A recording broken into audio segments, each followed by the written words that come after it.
Good evening everyone and welcome to Creatrix YouTube channel my dear friends. We are live in the Lakshya batch for Power Electronics module number 2 और आज मैं आपके लिए लेके आया हूं हाफ वेव रेक्टिफायर का सेशन नंबर 2। इसके अंदर जो अनकंट्रोल्ड रेक्टिफायर में कहानी हमारी अधूरी रह गई थी उसे आज हम पूरा करेंगे। बहुत अच्छे से जानेंगे कि किस तरह से अनकंट्रोल्ड रेक्टिफायर के साथ आपको डील करना होता है। That is what we are going to learn in this video. So let me first start by introducing myself. My name is Ankit Goyal. I got AIR 1 twice in GATE in 2014 and 2018. I was awarded President of India Gold Medal in the year 2013 when I graduated from IIT Indore. Till date, I have trained more than 1 lakh students in the online and the offline classes and currently I am working as a director at an academy for GATE department. अब मेरे बारे में ये सारी बातें बहुत से बच्चे जानते हैं, लेकिन मैं कहता हूं बच्चों क्या कि ये चैनल लेजेंडरी है in your GATE and ESE preparation, क्योंकि यहां पे आपको सबसे ज्यादा फ्री कंटेंट प्रोवाइड किया जाता है। यहां पे सबसे ज्यादा इनिशिएटिव्स लाए जाते हैं आप लोगों के लिए और आपको बारीक से बारीक चीज सिखाई जाती है।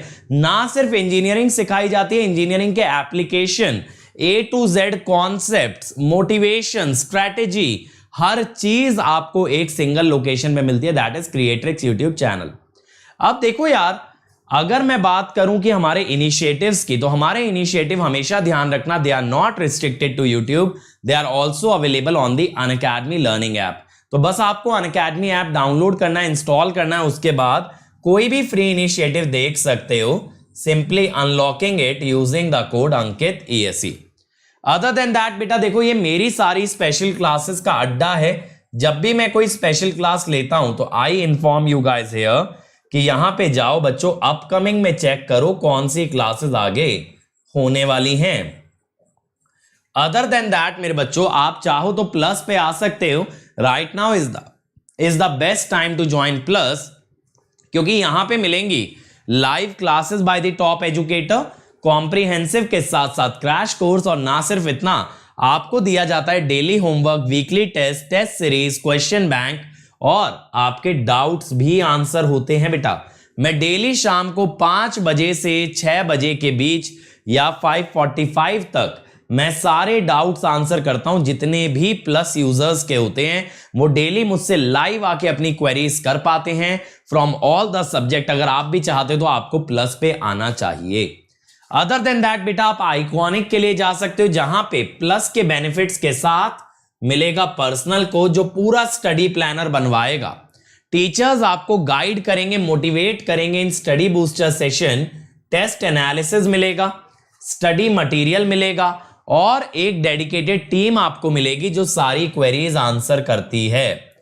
तो यहां पे बस आपको कोड लगाना है अंकित ESE and you can get immediate 10% discount. ठीक है, और सिर्फ 10% डिस्काउंट ही क्यों, मेरी पर्सनल गाइडेंस में पढ़ोगे, लगातार मुझसे बात कर पाओगे और इस कोड से जुड़े और बहुत से बेनिफिट आप तक पहुंचाए जाएंगे। और बेटा कल से नया बैच स्टार्ट हो रहा है जिसमें सिद्धार्थ सर बेसिक से स्टार्ट कर रहे हैं network. You guys should join Unacademy immediately, क्योंकि बच्चों परसों से बढ़ने वाली है आपकी फीस। तो fees is going to increase by almost 8%, जिससे कि एक ईयर के सब्सक्रिप्शन में तकरीबन 2,500 रुपए तक का गैप आ जाएगा। इसीलिए आपको इमीडिएट ज्वाइन करना जरूरी है। और फिर सोने पे सुहागा वाली बात है, मेरा मशीन स्टार्ट हो रहा है बेटा। This machine is going to be the best ever course on machine, क्योंकि यहां पे we will target more than 1000 questions along with comprehensive theory, along with practical examples, along with visual appeal. आपको हर चीज visually समझ आएगी। ये सारी चीजें होने वाली है मशीन के कोर्स में, और इसमें बेटा कम से कम 10 टेस्ट भी इंक्लूडेड है मशीन के। So it is really really going to be awesome. और बेटा ध्यान रखेंगे 4 जुलाई को होने वाला है कॉम्बैट, तो कॉम्बैट के लिए एनरोल कर लीजिए अभी से using the code Ankit ESE, और इसके बाद आप लोगों की परफॉर्मेंस में ट्रैक कर पाऊंगा और मचाओगे तो 100% स्कॉलरशिप भी जीत सकते हो। ठीक है, और बेटा जैसा मैंने बताया 1 जुलाई से प्राइसेस बढ़ने वाले हैं फ्रॉम 1 जुलाई, इसीलिए जल्दी से जल्दी ज्वाइन करें और इस प्राइस हाइक को बीट करें। और बेटा अभी 12+2 और 24+3 ऑफर चल रहा है, जिसमें कि आपको एक्स्ट्रा ड्यूरेशन मिल सकता है अगर आप अभी अनअकैडमी ज्वाइन करते हैं। इसके लिए आपको अनअकैडमी की एक तरह से सेल्स टीम से बात करनी पड़ेगी, लेकिन एक्टिवेट होने में थोड़ा सा टाइम लगता है, तो डोंट वरी अबाउट इट अगर एक्टिवेट इमीडिएटली नहीं होता है। लेकिन ये ऑफर अभी एक्टिव है बेटा, जल्दी से पकड़ लो ऑफर को। और अंकित ईएससी के साथ आपकी 1 ईयर फीस हो जाती है बेटा 27,225, 18 मंथ्स 34,650, 2 ईयर 39,600। तो 2 इयर्स के लिए जाइए, पर मंथ फीस मिनिमम है, आप इसे इंस्टॉलमेंट में भी पे कर सकते हो। Iconic for 1 year 45,225, 2 year 66,600। Again बेटा गो विद 2 इयर्स। ठीक है, चलो शुरू करते हैं फिर आज का डिस्कशन। उम्मीद करता हूं आपको कल मजा आया होगा, बहुत कंसेप्चुअल अंडरस्टैंडिंग मिली होगी। आज उसी चीज को नेक्स्ट लेवल लेके चलता हूं, क्योंकि यहां से अगर आपको कंसेप्चुअल अंडरस्टैंडिंग अच्छी हो गई ना हर एक लोड की, तो मैं कह रहा हूं आगे आप कभी भी रेक्टिफायर्स में तो नहीं फंसने वाले हो। तो आज बेटा मैं सबसे पहले स्टार्ट करूंगा फ्री व्हीलिंग डायोड से। मैं बात करूंगा कि आरएल लोड के अक्रॉस जब फ्री व्हीलिंग डायोड लग जाता है तो किस टाइप का फिनोमिना होता है। लास्ट लेक्चर में आपने आरएल लोड सीखा बहुत अच्छे से, आपने उसका पावर फ्लो भी देखा, कब इंडक्टर चार्ज होता है, कब डिस्चार्ज होता है, कैसी वेवफॉर्म आती है, क्या एवरेज वोल्टेज होती है, क्या एवरेज करंट होता है, क्या आरएमएस वोल्टेज होती है। हर बात आपने बहुत अच्छे से समझी। अब वक्त आ गया है उसके अक्रॉस फ्री व्हीलिंग डायोड लगाने का। तो बेसिक से शुरू करते हैं। सर ये फ्री व्हीलिंग डायोड क्या होता है? बेटा फ्री व्हीलिंग डायोड होता है एक एंटी पैरेलल डायोड जो कि लोड के अक्रॉस कनेक्ट कर दिया जाता है। क्या होता है? एक एंटी पैरेलल डायोड। इसे फ्री व्हीलिंग क्यों कहते हैं कि जब बेटा इंडक्टर को डिस्चार्ज होना होता है तो it can flow a current like this, clockwise direction में। यह होता है करंट फ्री व्हीलिंग। करंट आराम से खुला घूम सकता है एक डायोड के थ्रू, इसीलिए इसे बोलते हैं फ्री व्हीलिंग। फ्री माने खुला, व्हीलिंग माने गोल गोल घूम रहा है। तो जब करंट ऐसे गोल गोल एक लूप में घूमने लगता है that is called as freewheeling, और ये डायोड जो इसको अलाउ करता है that is your free wheeling diode. तो हम क्या बोलते हैं, when an anti-parallel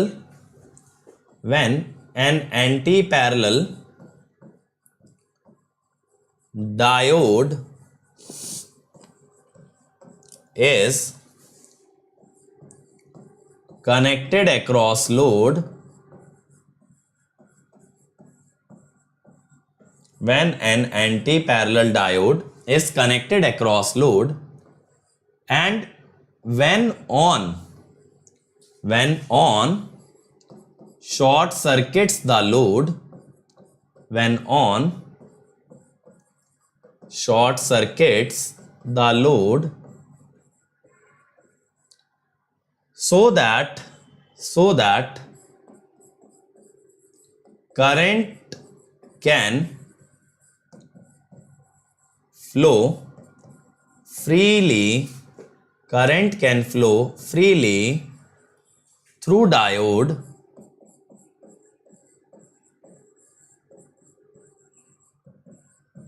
is called as freewheeling diode.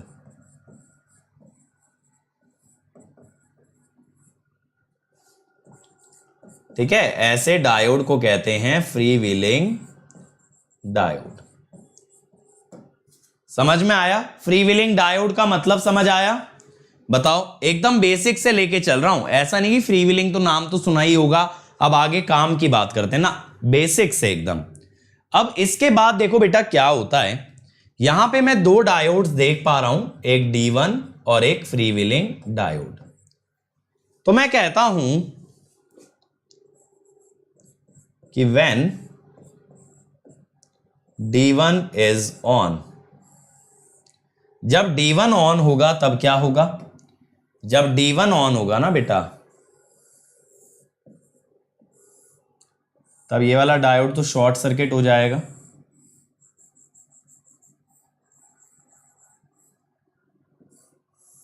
तब आपका ना फ्री व्हीलिंग डायोड ऑफ रहता है। अगर आप ध्यान से देखो फ्री व्हीलिंग डायोड की जो वोल्टेज है ना, क्योंकि वो उल्टा लगा है, वो नेगेटिव ऑफ वी नॉट है। तो देखो जब D1 ऑन होता है तब आपका बेटा वी नॉट आता है Vs के बराबर KVL से, और फ्री व्हीलिंग डायोड आता है minus V naught which is actually equal to minus Vs। ठीक है, माइनस Vs। अब यहां पे क्या होगा, मेरी बात को समझना। During positive half cycle, during positive half cycle of Vs, यानी Vs ग्रेटर देन 0, तब आपका फ्री व्हीलिंग डायोड का वोल्टेज नेगेटिव होगा और ये रहेगा रिवर्स बायस। क्या रहेगा? रिवर्स बायस, इसलिए ऑफ रहेगा। लेकिन जब बच्चों आप नेगेटिव हाफ साइकिल में एंटर करोगे 180 के बाद, क्योंकि लोगे तो Vm साइन ओमेगा टी ना, तो जैसे ही आप नेगेटिव साइकिल में एंटर करोगे Vs will be negative, free wheeling diode voltage will be positive, it becomes forward bias, it becomes forward bias. अगर ये फॉरवर्ड बायस हो गया तो नेगेटिव हाफ साइकिल जाते ही, नेगेटिव साइकिल जाते ही तो ये तुरंत कंडक्ट करना स्टार्ट कर देगा, ये तुरंत कंडक्ट करना स्टार्ट कर देगा जैसे ही नेगेटिव साइकिल में आप एंटर करेंगे। ये बात क्लियर हुई भाई? नेगेटिव साइकिल आते ही आपका फ्री व्हीलिंग डायोड कंडक्ट करना स्टार्ट कर देगा। इज दैट क्लियर और नॉट? फिरोज बेटा अगर इससे स्लो पढ़ाऊंगा, कल मात्र 2 कॉन्फ़िगरेशन कवर की हैं 1.5 घंटे में, आर लोड और आरएल लोड। अब या तो तुम ये चाह रहे हो कि 1.5 घंटा हम एक एक कॉन्फ़िगरेशन को दें, जैसे आज की पूरी क्लास में सिर्फ फ्री व्हीलिंग डायोड करें तो 6 घंटे 6 तरह के लोड का मतलब कि 6 क्लास उसमें लगाएं, फिर SCR लगा दें, फिर 6 क्लास उसके अंदर लगाएं, 12 क्लास। मुझे क्या है, तुम्हारा पावर इलेक्ट्रॉनिक्स आराम से नवंबर तक चलेगा, मुझे तो मजा ही आ रहा है पढ़ाने में एनी हाउ। तो यहां से अभी हम क्या सीखे? हम यहां से ये सीखे, देखना कि during positive half cycle D1 is on, V0 is Vs, V freewheeling diode is minus Vs, ठीक है। और ड्यूरिंग नेगेटिव हाफ साइकिल, जैसे नेगेटिव हाफ साइकिल में आएंगे free wheeling diode turns on, free wheeling diode on हो गया तो V0 will be 0, और अगर V0 0 हो गया, V0 0 हो गया तो ये देखो ये वोल्टेज कितना आएगा, ये वोल्टेज कितना आएगा बेटा बताना जरा। VD1, अगर इधर V0 0 हो गया तो ये VD1 कितना आएगा, VD1 कितना आएगा? VD1 will be Vs minus 0, that is Vs, है ना, that is Vs। ये बात क्लियर हुई? यहां तक हमें अब तक का सब कुछ समझ आ जाना चाहिए। अब देखो क्या होता है, कल आप लोगों ने एक चीज देखा कि जब कभी लोड में इंडक्टर आ जाता है, जब कभी लोड में इंडक्टर आ जाता है तो पाई पे कंडक्शन बंद नहीं होती, क्योंकि इंडक्टर को डिस्चार्ज होने में टाइम लगता है, और इंडक्टर को जब डिस्चार्ज होने में टाइम लगता है तो कंडक्शन पाई के आगे जाता है कहां तक? बीटा तक। यह चीज हम लोगों ने जानी थी कल, यह चीज हम लोगों ने जानी थी। तो देखो वही पॉइंट मैं समझाता हूं आपको इस केस के अंदर कैसे लगाया जाएगा। देखो हम क्या कहेंगे, due to inductor present in load, conduction goes beyond pi as inductor takes time to discharge। ठीक है, इंडक्टर को डिस्चार्ज होने में टाइम लगेगा ना, टेक्स टाइम टू डिस्चार्ज। तो इसी वजह से कंडक्शन पाई के आगे जाएगा, कंडक्शन पाई के आगे जाएगा, but as soon as conduction goes above pi, जैसे ही आप पाई के ऊपर निकलोगे आपको पता है नेगेटिव हाफ साइकिल स्टार्ट हो गई। Free wheeling diode turns on and short circuits output. अब ऐसी सिचुएशन में हमारा सर्किट कैसा बन रहा होगा देखना। देखो ये है Vs, और बच्चों देखो वेवफॉर्म में कुछ खतरनाक नहीं होता है, अगर आप ध्यान से समझोगे ना कभी भी, तो ये जो चीजें मैं अभी बता रहा हूं वेवफॉर्म से पहले, ये चीजें बहुत ज्यादा इंपॉर्टेंट हैं, क्योंकि अगर ये समझ आ गया तभी आप वेवफॉर्म को ग्रास्प कर पाओगे। तो इन चीजों पे ध्यान दो, क्योंकि वेवफॉर्म क्या है, वेवफॉर्म जो भी चीजें अभी हम फील कर रहे हैं, जो भी चीजें हम लॉजिकली डिराइव कर रहे हैं, उसका डायग्राम ही तो है। ठीक है,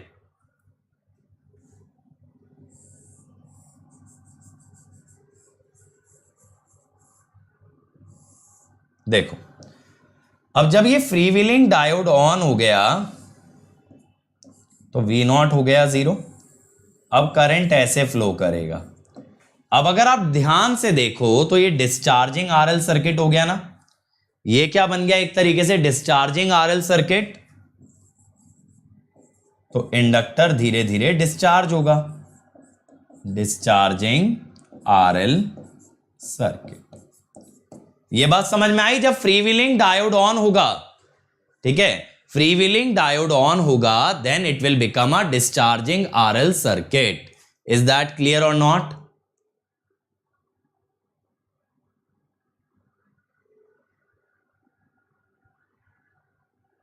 क्या आप एक ही टॉपिक को रिपीट करके अलग अलग बैच चालू करते हैं क्या? और हमारे पास 200 घंटे का कंटेंट है, ऐसा प्रमोशन करते हैं क्या? पता नहीं बेटा, इसका तो आइडिया तुम्ही को होगा। चलो अब आगे आ जाओ। यहां तक हमें क्लियर हुआ, और मैंने पहले भी बोला है कि फर्जी डाउट नहीं बताऊंगा, पहले इस पे ध्यान दो। Ripple free, continuous conduction. Ajay फिर तुम आगे की बात कर रहे हो बेटा, मैं इस कोर्स को बेसिक से लेके जाऊंगा, मैं आगे का डिस्कशन पहले नहीं करूंगा। ठीक है, चलो, क्योंकि उसमें क्या है कि बाकी किसी बच्चे को कुछ समझ नहीं आएगा तुम्हारे डाउट के चक्कर में। गलत बात है ना ऐसे तो, कि एक बच्चे का तो डाउट क्लियर हो जाए और बाकी सारों का ऊपर से निकल जाए, ये हुआ क्या। चल देखो,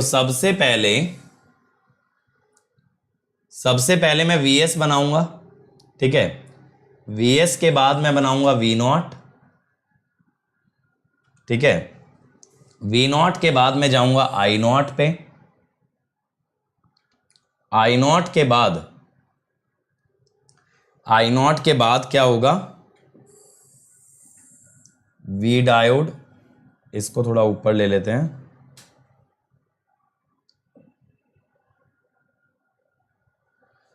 और इसके अंदर चाहो तो V फ्री व्हीलिंग डायोड भी बना सकते हो। चलो, दो डायोड है ना, दोनों का वोल्टेज देख लेते हैं। देखो Vs, V0, I0, V diode, V free wheeling diode. अब देखते चलना बढ़िया से, जितनी चीजें आपने अब तक सीखी हैं वो सारी इस ग्राफ पे हमें उतारनी है। जितना अभी तक हम लोगों ने समझा है, सब कुछ अगर डायग्राम में दिख जाए, that is nothing but the waveform. Waveform और कुछ ज्यादा थोड़ी है, बट पता नहीं बच्चे इतना हवा क्यों बनाए रखते हैं। अगर कंसेप्चुअल अंडरस्टैंडिंग है कन्वर्टर के ऑपरेशन की, तो वेवफॉर्म आपके बाएं हाथ का खेल होना चाहिए। अगर आपको यही नहीं समझ आता कि कन्वर्टर काम कैसे कर रहा है, कब ऑन है कब ऑफ है, तो वेवफॉर्म दिक्कत होती है, तब वेवफॉर्म एक सिरदर्द है। ठीक है, मुझे कोई वेवफॉर्म्स याद थोड़ी है ना, मैंने रटने की कभी कोशिश की।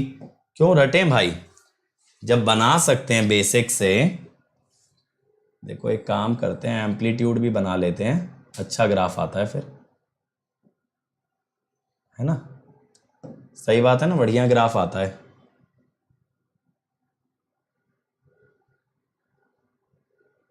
चलो ये हो जाएगा। और चलो अब देखो यार, अगर बेटा ग्राफ को रटने की कोशिश करोगे ना तो बहुत समस्या होगी। आपके माइंड में ना ये जो ग्राफ्स हैं ये विजुअली इतने क्लियर होने चाहिए, ठीक है, उतने क्लियर होने चाहिए कि आप लोग बिना ड्रॉ किए भी ये सब चीजें कर पाओ, ये सब चीजें कर पाओ और बहुत बढ़िया तरीके से कर पाओ। सही है? देखो ये आ गया आपका VS। अब इसके बाद V0 की अगर बात करें तो आइडियली तो V0 को भी VS का ही ग्राफ फॉलो करना चाहिए भाई। आइडियली तो ऐसा ही होना चाहिए। और आपने कल ये देखा कि ये ग्राफ फॉलो भी होता है, ये ग्राफ फॉलो भी होता है, लेकिन कहां तक फॉलो होता है? ये फॉलो होता है बीटा तक, ठीक है, ये फॉलो होता है बीटा तक।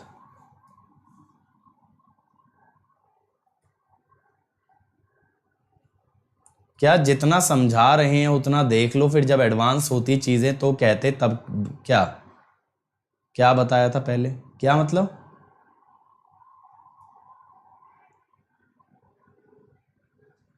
चलो बेटा ये सब जनरल क्वेरीज काहे पूछ रहे हो? मतलब क्लास डिस्टर्ब करके क्या मिल रहा है? ये सब मैं बताऊंगा थोड़ी। अब देखो कल आपने देखा बेटा कि बीटा तक जाता था कंडक्शन, राइट? लेकिन आज हम ये देखेंगे कि ये बीटा तक नहीं जाएगी, क्योंकि पाई के बाद तुरंत आपका फ्री व्हीलिंग डायोड ऑन हो जाएगा, ठीक है?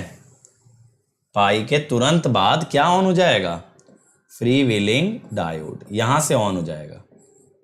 अब RL लोड का जो ग्राफ है बेटा, उसके अंदर करंट ग्रेजुअली बढ़ता है। मैंने बताया था मैक्सिमम आता है π/2 + 5 पे, फिर ये 0 जाता है बीटा पे। ये मैंने कल लिखवाया था ना, π/2 + 5 पे डेराइव भी कराया था, मैक्सिमम आता है। तो बेटा जब ये 0 चला गया ना, यहां से यहां तक आपका free wheeling diode actually conducting था। यहां से यहां तक, यहां से यहां तक आपका फ्री व्हीलिंग डायोड कंडक्टिंग था। समझ में आ रही है बात? फ्री व्हीलिंग डायोड कहां से कहां तक कंडक्टिंग रहा? पाई से लेके बीटा तक। तो मैं यहां पे क्या समझा रहा हूं? Free wheeling diode turned on at omega t equal to pi. Firoz मेरे भाई इतना स्लो ठीक है? And it remains on till current becomes 0 at omega t equal to beta. इतना स्लो सही है भाई? जल्दी बताओ, इतना स्लो सही है? देखो ग्राफ अभी समझ आया नहीं, लेकिन ग्राफ का एप्लीकेशन पहले करना है बच्चों को। अब ये करंट 0 रहेगा कब तक? जब तक अगली साइकिल ना चालू हो जाए। अगली साइकिल में नालायक है, फिर वही काम करेगा, है ना? जो काम पहले किया था फिर वही करेगा। अब आगे बढ़ते हैं। अब बेटा जो हमारा मेन डायोड था वो पाई के आगे नहीं चल पाया। क्यों नहीं चल पाया पाई के आगे? क्योंकि पाई पे आके, ठीक है, क्योंकि पाई पे आके आपका फ्री व्हीलिंग डायोड ऑन हो गया। पाई पे आके आपका फ्री व्हीलिंग डायोड ऑन हो गया, तो आपका मेन डायोड बंद हो गया। तो देखो मेन डायोड आपका चालू था पाई तक, मेन डायोड पाई तक चालू था, पाई पे आके बंद हो गया। अब आपने अभी देखा था कि नेगेटिव साइकिल में डायोड की वोल्टेज आई थी VS, क्योंकि ये बंद हो गया था ना। इसके अक्रॉस पूरा सप्लाई वोल्टेज आ गया था, चाहे यहां से देख लो, यहां से देख लो, इसके अक्रॉस सप्लाई वोल्टेज आ गया था।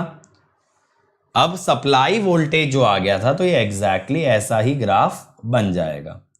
फिर पॉजिटिव साइकिल में ऑन होगा तो फिर ये ऑन हो गया। तो यहां पे VD1 is same as VS। अब अगर फ्रीव्हीलिंग डायोड की बात करें, फ्रीव्हीलिंग डायोड पॉजिटिव साइकिल में बंद था, देखो मैंने यहां पे दिखाया था ना, बंद था, और वैल्यू कितनी आ रही थी, -VS। वैल्यू कितनी आ रही थी, -VS, ठीक है, वैल्यू आपकी आ रही थी बेटा -VS। तो VS पॉजिटिव था तो -VS नेगेटिव, फिर इसके अक्रॉस वोल्टेज आएगी 0, ठीक है। नहीं तो आप ऐसा समझ लो कि फ्रीव्हीलिंग डायोड के अक्रॉस वोल्टेज अक्रॉस, बहुत इजी तरीका बता रहा हूं, freewheeling diode is always -V0। Voltage across freewheeling diode is always -V0। Simple सी बात है भाई, चाहे तो यहां से देख लो, यही तो रिलेशन मैं बोल रहा हूं। तो अब जो आपका V0 का ग्राफ आया ना, आप उसका नेगेटिव ड्रॉ कर दो, आप उसका नेगेटिव ड्रॉ कर दो। तो V0 का ग्राफ कैसा आया, पॉजिटिव फिर 0, तो नेगेटिव फिर 0 फिर पॉजिटिव, तो ये फिर से नेगेटिव। इजी है, इजी है भाई ये। बताओ मुझे, ये सारे ग्राफ क्लियर हुए? एक एक ग्राफ पूरा क्लैरिटी से हमने ड्रॉ किया है, फुल डिटेल में ड्रॉ किया है, क्लियर हुआ या नहीं हुआ बताओ, जल्दी से बताओ, क्लियर हुआ या नहीं हुआ, जल्दी बोलो। समझ आया, समझ आया सब लोगों को? बताओ भाई। अभी बीटा ज्यादा आएगा, उस पे मैं आता हूं बेटा, उस पे मैं आता हूं, अभी थोड़ा टाइम दो, है ना। बढ़िया से क्लियर हो गया।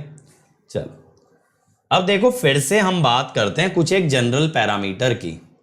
पहले मैं बात करता हूं कंडक्शन एंगल की। कंडक्शन एंगल, कंडक्शन एंगल ना हमेशा डिवाइस के लिए होता है। अब अगर मैं बात करूं गामा D1, अब भाई ये जो आपका D1 था, ये जो D1 था, ये जो D1 था, ये 0 से पाई तक ऑन था।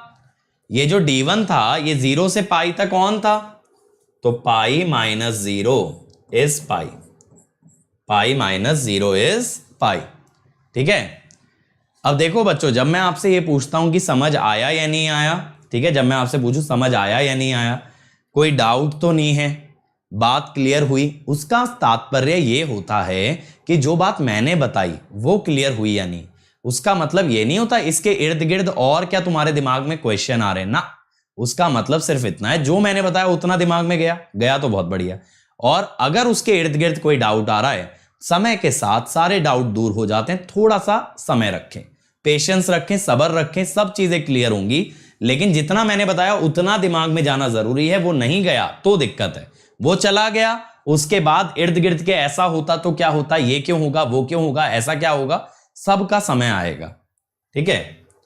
अब देखो gamma freewheeling diode, freewheeling diode चालू हुआ पाई पे, खत्म हुआ बीटा पे, तो beta minus pi, beta minus pi, ये क्लियर हो गया। पीक इनवर्स वोल्टेज की बात कर लें, पीक इनवर्स वोल्टेज की बात कर लें, दोनों ग्राफ में आएगी Vm। दोनों ग्राफ देख लो, चाहे D1 का देख लो चाहे फ्रीव्हीलिंग डायोड का देख लो, दोनों में Vm नजर आ रही है। This is for both freewheeling diode and D1, दोनों में Vm है। अब मैं आगे बढ़ता हूं, जैसा मैंने कल आप लोगों को समझाया था, मैंने कल आप लोगों को एक चीज समझाई थी, पावर कैसे फ्लो करती है RL के अंदर, तो उसी पे मैं आगे बढ़ूंगा आज। देखो यार, 1 बाय 1 चलते हैं। केस 1 पावर फ्लो की मैं बात कर रहा हूं, 0 से लेके π/2 + phi तक, जहां तक करंट आपका मैक्सिमम जाता है, क्या होता है यहां पे, V0 पॉजिटिव आता है, I0 पॉजिटिव आता है, एंड I0 इंक्रीजेस, I0 बढ़ रहा है। देखो जरा, I0 यहां तक बढ़ रहा है ना, इस पॉइंट तक। अब यहां पे हम क्या कहते हैं कि power output which is V0 I0 positive आया, यानी power goes from source to load, ठीक है। Source supplies power to both R and L, and inductor gradually charges,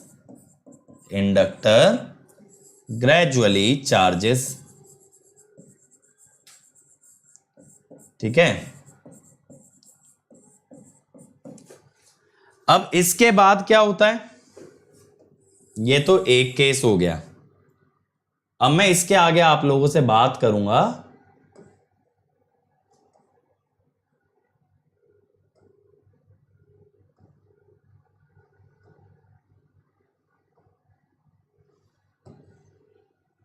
इसके आगे मैं बात करूंगा केस 2 पे, विच इज π/2 + φ से लेके पाई तक।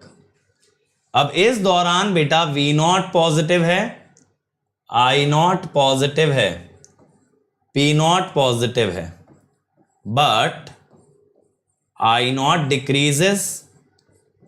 इसका मतलब सोर्स सप्लाइज पावर। अब सोर्स तो पावर दे रहा है लेकिन करंट तो घट रहा है, तो यहां पे क्या है, in this case both source and inductor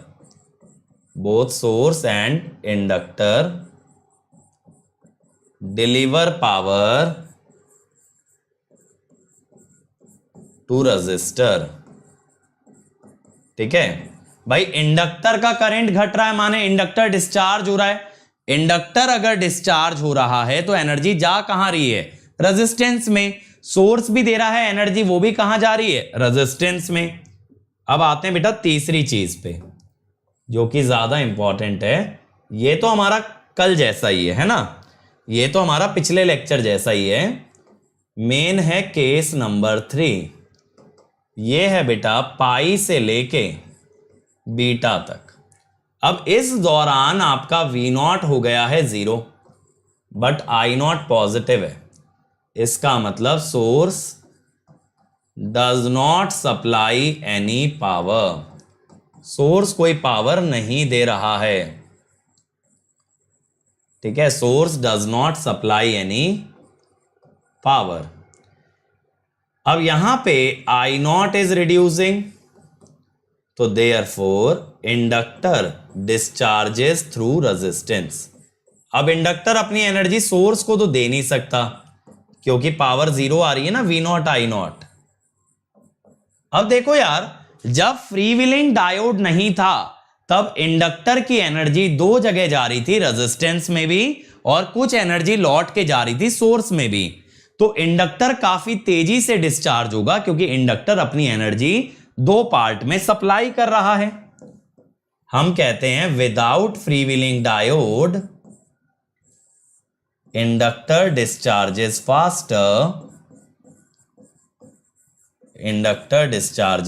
faster, क्योंकि इंडक्टर की स्टोर्ड एनर्जी दो जगह जाती है, रेजिस्टेंस में भी और सोर्स में भी दो जगह जाती है, रेजिस्टेंस और सोर्स, ठीक है। Therefore with freewheeling diode it takes more time to discharge, ठीक है ना, ये ज्यादा समय खाएगा। तो इसी वजह से यहां पे ना डिस्चार्जिंग में टाइम ज्यादा लगेगा तो बीटा ज्यादा आएगा। तो beta RL plus freewheeling diode का ज्यादा आता है RL लोड से, ठीक है। यही अभी क्वेरी आ रही थी, मैंने बोला था समय के साथ सब क्लियर हो जाएगा, ठीक है। समय के साथ सब क्लियर हो जाएगा। तो आपको ये समझ आया कि अगर फ्रीव्हीलिंग डायोड लगा दिया तो ज्यादा टाइम लगेगा डिस्चार्ज होने में, क्योंकि अब डिस्चार्जिंग के लिए एक ही जरिया है कि वो अपनी एनर्जी रेजिस्टेंस को दे दे। पहले वो दो लोगों को दे रहा था तो ज्यादा एनर्जी की खपत हो रही थी, तो ज्यादा तेजी से डिस्चार्ज हो रहा था। ये क्लियर हुआ भाई एनर्जी फ्लो कैसे है तीनों इंटरवल्स के अंदर। अब बेटा यहां से क्या समझे हम लोग, effect of connecting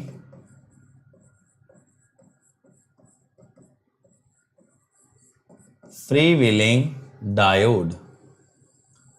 freewheeling diode connect करने से क्या हुआ, फ्रीव्हीलिंग डायोड कनेक्ट करने से क्या हुआ, सबसे पहले समझना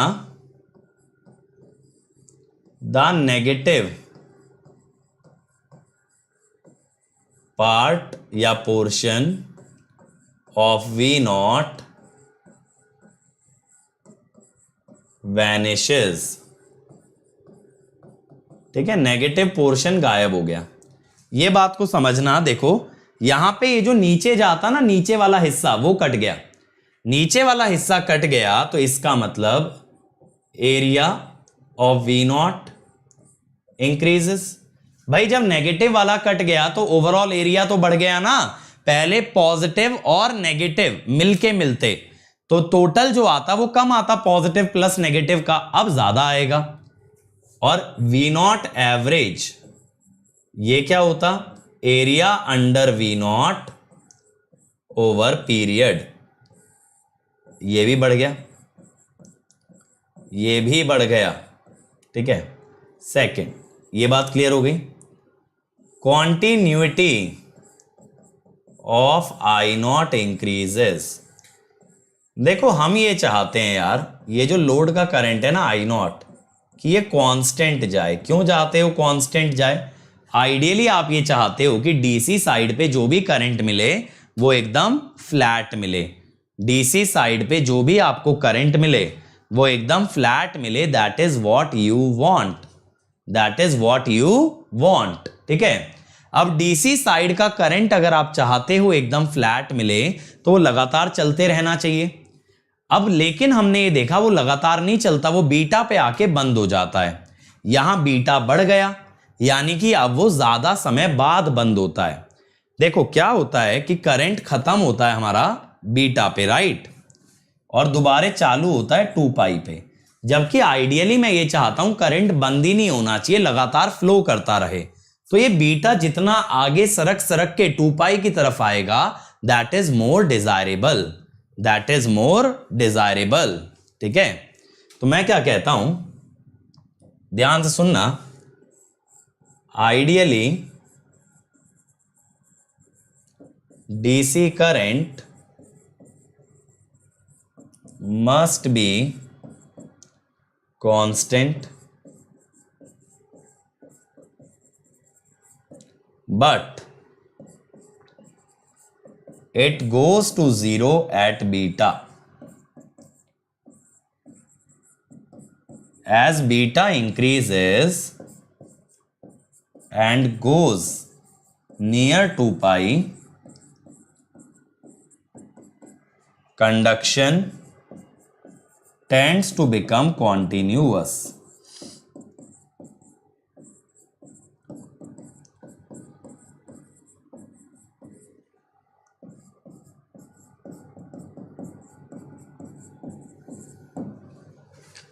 conduction tends to become continuous. ये समझ आया, कंटिन्यूटी बढ़ती है करंट की, कॉन्टिन्यूअस जैसा वेवफॉर्म बनने लगता है। अब देखो ये 2 पॉइंट तो हमको क्लियर होने चाहिए भाई, यहां तक तो बहुत ही अच्छे से। ठीक है,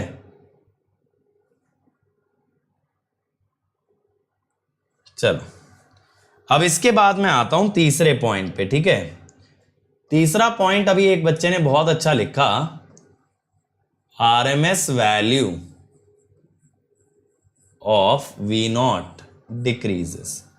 अब सर ऐसा कैसे, देखो यार आरएमएस के लिए आप स्क्वायर करते हो तो भले ही नेगेटिव वाला रीजन गायब हुआ लेकिन स्क्वायर करके तो वो पॉजिटिव ही हो रहा था। सोच के देखो, भले ही नेगेटिव वाला गायब हो गया लेकिन जब आप स्क्वायर करते तो वो पॉजिटिव ही बनता ना।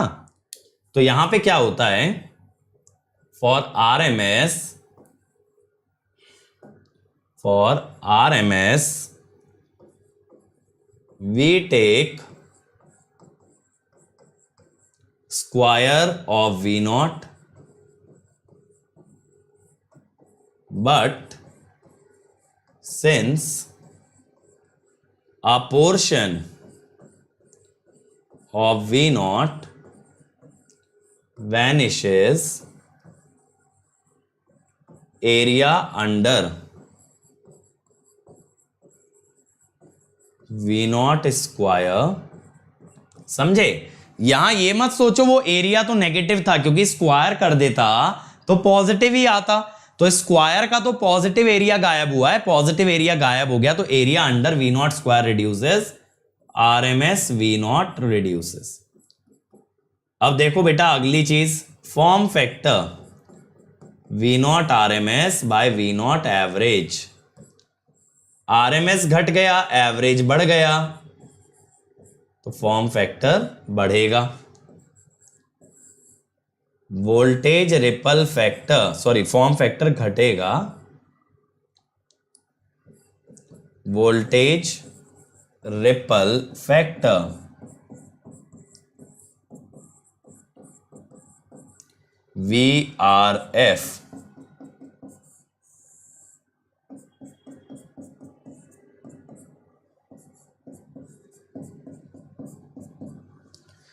reduces।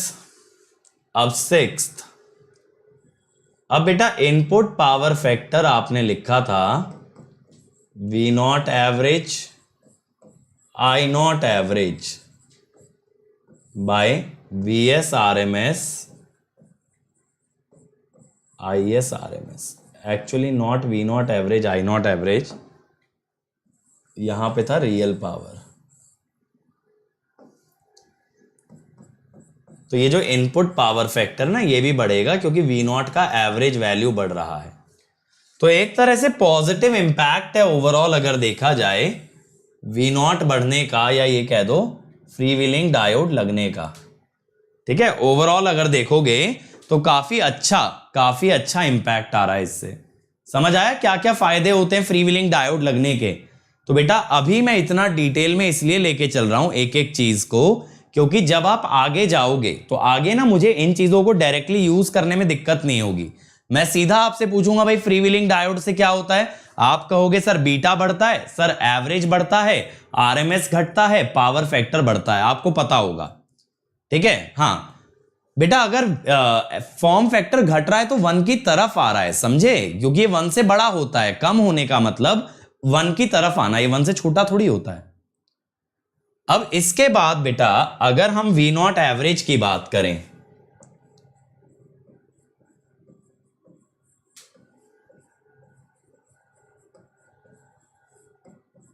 तो बच्चों अगर ध्यान से समझोगे ना तो this is going to be the best course on power electronics, ये मैं आपको गारंटी कर सकता हूं, क्योंकि इतना बारीकी से कभी भी नहीं लेके चला जाता।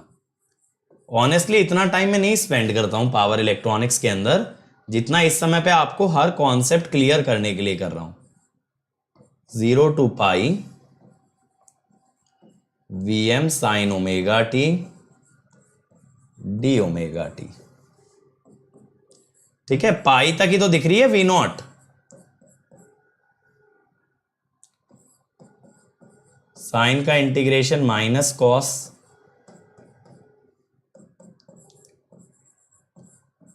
ठीक है।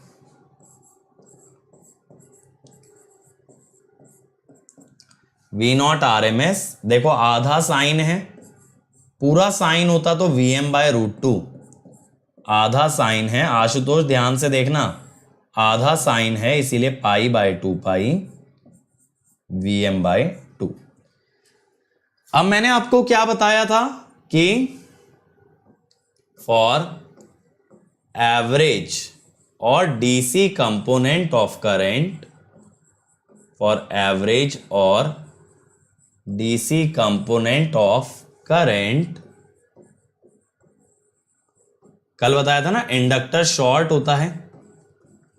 इंडक्टर अगर शॉर्ट होता है तो आप आई नॉट एवरेज लिख सकते हो V not average by R, Vm/2। Pi R. ठीक है, ये हो गया भाई एवरेज और डीसी कंपोनेंट। ठीक है, एवरेज और डीसी कंपोनेंट आ गया। Again inductor can not be shorted, inductor can not be shorted for AC component, तो इसीलिए I not R M S is not equal to V not R M S by R. ऐसा नहीं होता। ठीक है, last and the most important point, the waveform of V not, the waveform of V not is same as that of R load. या आगे तक ध्यान रखना, ये बार बार याद दिलाऊंगा, है ना। वी नॉट की वेवफॉर्म रेजिस्टिव लोड में भी ऐसी ही आई थी ना, जो पाई तक गई थी, जो पाई तक गई थी। ठीक है, ये बात क्लियर हो गई। बिल्कुल बेटा, वेट करो फ्राइडे का, बल्कि फ्राइडे के बाद भी सेलिब्रेशन है। बहुत लोग अब हमारी टीम का हिस्सा बनने वाले हैं और आप लोगों को बहुत मजा आने वाला है। ठीक है, you are going to love it. तो देखो, ये बात क्लियर हो गई भाई। जल्दी से मुझे बताओ, जल्दी से मुझे बताओ, सारी बातें क्लियर हो गई? या आगे आगे मैं बार बार बोलूंगा बेटा, जब जब आपका डायोड आएगा, फ्रीव्हीलिंग डायोड, कि इसका ग्राफ रेजिस्टिव लोड की तरह ही बनने वाला है। समझ में आया ना बढ़िया तरीके से? चलो अब आ जाओ भाई, आरई लोड। आरई लोड कहलाता है बैटरी चार्जिंग लोड। और चिंता ना करो, जब हमारा ये टॉपिक खत्म हो जाएगा ना, सारे लोड, तो मैं आपको समराइज भी करा दूंगा कि सारे लोड्स के अंदर क्या क्या आपको याद होना चाहिए। अब ये बैटरी चार्जिंग का क्या मतलब है? देखो, जैसे हमारा इन्वर्टर होता है घर के अंदर, यूपीएस होता है। ये यूपीएस क्या होता है? Uninterrupted power supply. इसका काम क्या होता है कि जब जब घर में इलेक्ट्रिसिटी कट होता है, it starts to supply a current. ठीक है, लेकिन बेटा जब पावर बैकअप आता है, पावर वापस आती है, तब क्या होता है? पावर जब वापस आती है, then the battery connected to the inverter starts to charge. Battery charge होने लगती है वापस से। अब बैटरी जब चार्ज होती है, तो देखो बैटरी का एक रेटेड करंट होगा, जितना वो करंट झेल सकती है। तो अगर आप ये चाहते हो करंट लिमिट के ऊपर ना जाए, this is your current limiting register. ये रेजिस्टेंस ऐसा मत सोचना बैटरी का इंटरनल है, ये क्या है? करंट लिमिटिंग रेजिस्टर लगाया जाता है। जैसे कल मैंने आपको टेस्टर वाली वीडियो में भी बताया था ना, लर्न इंजीनियरिंग की, कि टेस्टर के अंदर भी रेजिस्टेंस होता है। तो बेटा जब कभी आप करंट कंट्रोल करना चाहते हो किसी डिवाइस में, तो साथ में रेजिस्टेंस लगा के आप कंट्रोल कर सकते हैं।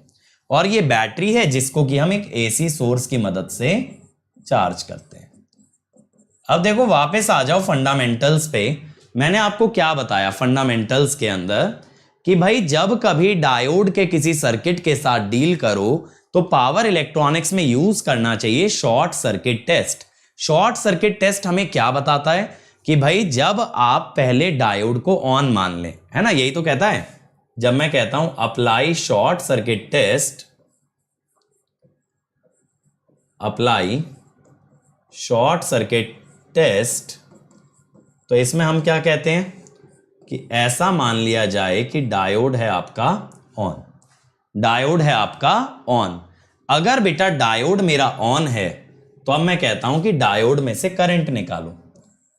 अब भाई करंट तो बहुत सिंपल है, करंट होगा ये जो है आपका Vm साइन ओमेगा टी, इधर का वोल्टेज माइनस उधर का वोल्टेज बाय आर। यही तो होगा current, Vm sine omega t minus E by R. Correct, correct, यही करंट होने वाला है आपका। अब जब ये करंट आपको मिल गया मेरे बच्चों, तो आप क्या बात करोगे? आप कहोगे अब अगर ये करंट पॉजिटिव आया तो मेरा डायोड ऑन होगा, करंट अगर नेगेटिव आया तो मेरा डायोड ऑफ रहेगा। तो मैं कहता हूं कि if current is greater than 0, diode will be on जिसका मतलब Vm साइन ओमेगा टी अगर ग्रेटर देन E आ जाए, ठीक है, और अगर करंट लेस देन 0 है तो डायोड विल बी ऑफ, जिसका मतलब Vm sine omega T less than E आ जाए। अब ये कैसे पता लगे, मैं आपको ना यहां पे वेवफॉर्म के थ्रू दिखाता हूं ये चीज।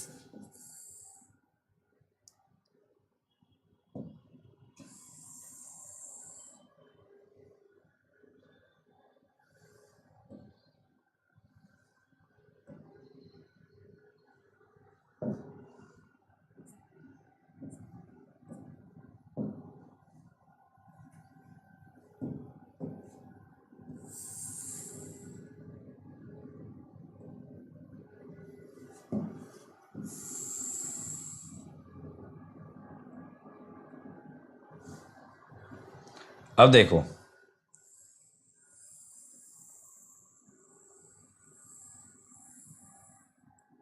ये वैल्यू आपकी Vm है और ये माइनस Vm है।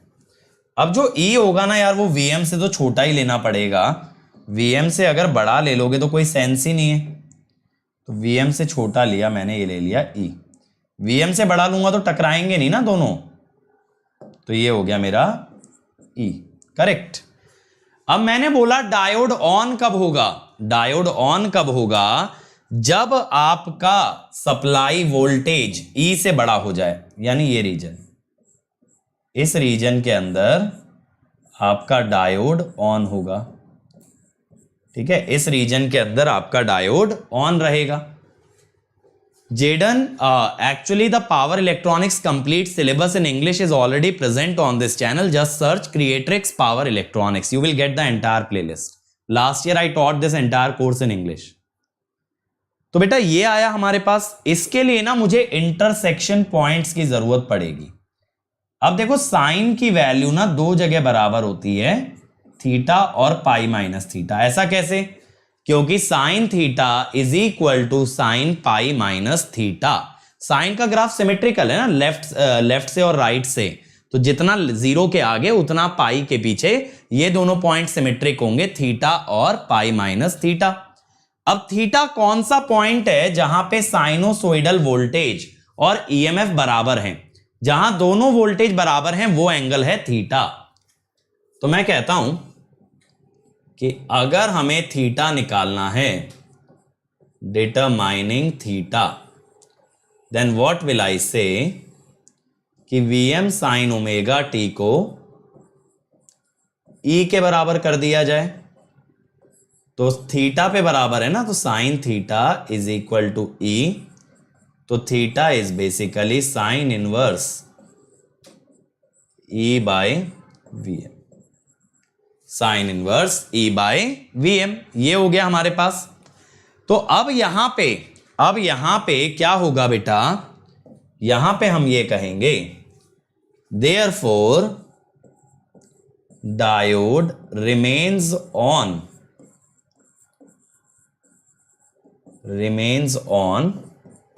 कहां से कहां तक, थीटा से लेके पाई minus theta, and remains of their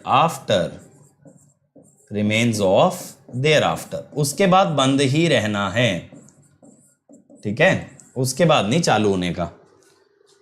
अब यहां पे देखो, मैं दो केसेस की बात करता हूं। Case 1, when diode is on, जब डायोड ऑन होगा ना मेरे भाई, तो शॉर्ट सर्किट हो जाएगा।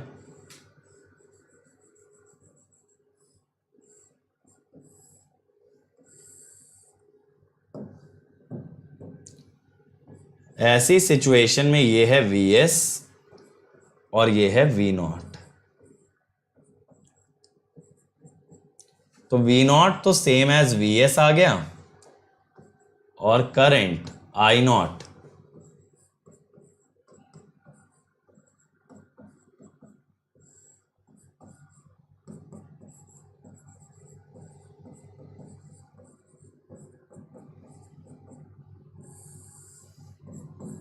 ये आ गया। ठीक है, ये इतना क्लियर हुआ हमें। अब ये डायोड ऑन कब है, थीटा से पाई माइनस थीटा, ये हमें क्लियर है। ठीक है, अब ये मत कहना ऑन कहां पे है। अगेन बेटा बहुत बेसिक से समझा रहा हूं। Diode is of. अब डायोड ऑफ है तो ये क्या होगा, ओपन सर्किट हो जाएगा। अगर आपका डायोड ओपन सर्किट हो गया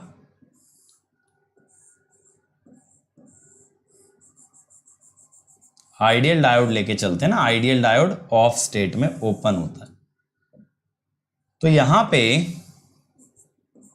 करंट तो हो गया जीरो, तो बेटा रेजिस्टेंस के अक्रॉस तो कोई वोल्टेज आने से रहा। अगर आप केवीएल से देखो ना, it is nothing but E plus I not R which will be equal to E। ऐसी सिचुएशन में डायोड का वोल्टेज कितना होगा, ये तो है Vs, डायोड का वोल्टेज होगा Vs minus E, Vs minus E। ठीक है, E can be a DC motor, no बेटा, डीसी मोटर के अंदर R, L और E तीनों चीजें होती हैं, सिर्फ R और E नहीं होते। आप डीसी मशीन के अंदर सिर्फ R और E इसलिए दिखाते हो क्योंकि वहां पे स्टेडी स्टेट की बात होती है। स्टेडी स्टेट में डीसी में इंडक्टर शॉर्ट हो जाता है। ठीक है, लेकिन यहां पे हम बात कर रहे हैं R और E की, और यहां पे वेवफॉर्म फ्लक्चुएटिंग है। जब वेवफॉर्म फ्लक्चुएटिंग है, उसके अंदर हार्मोनिक्स हैं, तो you can not short circuit the inductor. तो RLE is actually the motor, not RE. RE will represent a motor if your current is constant, because in that case inductor will behave as a short circuit. Clear हुई ये बात? तो DC machine में आपसे कोई पूछे कि armature winding का इंडक्टेंस क्यों नहीं दिखाते, आप बोलोगे क्योंकि हम स्टेडी स्टेट की बात कर रहे हैं, कांस्टेंट करंट की बात कर रहे हैं, इंडक्टर इज शॉर्टेड। आपसे कोई पूछे पावर इलेक्ट्रॉनिक्स में एल क्यों दिखाया, आप बोलोगे यहां पे करंट के अंदर हार्मोनिक्स भी प्रेजेंट होते हैं, and to show harmonics we can not short circuit the inductor, because harmonics के लिए इंडक्टर वर्क करता है एज अ रिएक्टेंस। ये क्लियर हो गई भाई बात ऑन ऑफ वाली। अब मैं आता हूं वेवफॉर्म पे। ठीक है, अब मैं आता हूं वेवफॉर्म पे इसकी।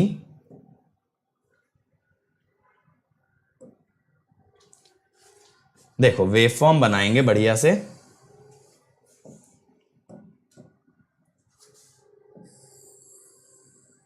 अच्छे समझेंगे वेवफॉर्म। चलो ये सही है, बढ़िया समझते हैं। पहले हम बनाएंगे सप्लाई वोल्टेज। देखो क्या क्या बनाना है, सप्लाई वोल्टेज बनाऊंगा, फिर अगला मैं बनाऊंगा आउटपुट वोल्टेज। ठीक है, आउटपुट वोल्टेज बनाऊंगा अगला, फिर अगला मैं बनाऊंगा आउटपुट करंट। ठीक है, ये बन गया। इसके अगला मैं बनाऊंगा डायोड वोल्टेज। ठीक है, बढ़िया तरीके से। यहां पे मैं पाई 2 पाई मार्क कर लेता हूं। This is my pi angle, this is my 2 pi angle, this is my 3 pi angle. ठीक है, तो ये हो गया Vs। ठीक है, ये होगा V0, I0, डायोड वोल्टेज।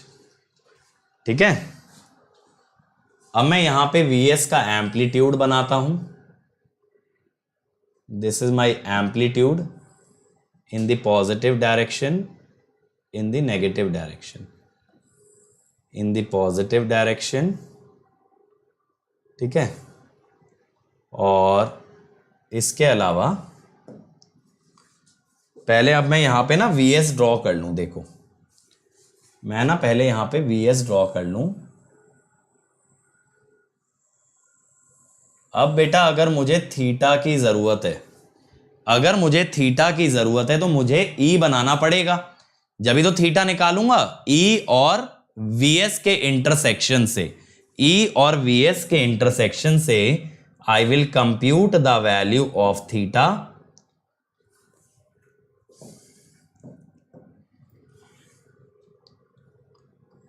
लो ये मैंने ले लिया ई, ठीक है, ये है ई। अब ई बेटा जहां जहां इंटरसेक्ट कर रहा है ना वो लाइनें नीचे ले आओ जरा। ई जहां जहां पे मेरे ग्राफ को इंटरसेक्ट कर रहा है इन लाइंस को मैं नीचे ले आता हूं,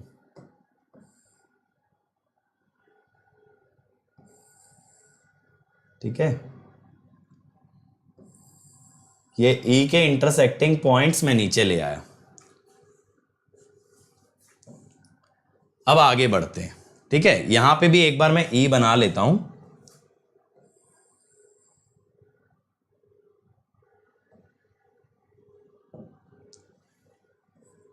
ये वाली शेप हो गई ई की।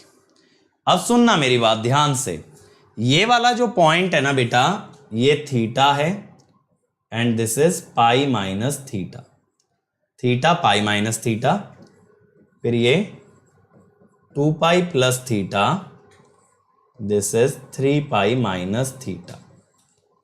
ये पॉइंट्स आ गए आपके पास। अभी देखो मैंने कुछ भी नहीं किया, अभी सिर्फ मैंने वेवफॉर्म के अंदर मार्किंग की है, अभी सिर्फ मैंने वेवफॉर्म के अंदर मार्किंग की है। तो मुझे बताओ यहां तक क्लियर है? ऐसा तो नहीं कि दिमाग घूमने लगा ये हो क्या रहा है, क्योंकि लाइनें बहुत सारी हो गई हैं, लेकिन आपको समझ आ रहा है या नहीं आप मुझे ये बताओ। समझ आ रहा है बढ़िया तरीके से?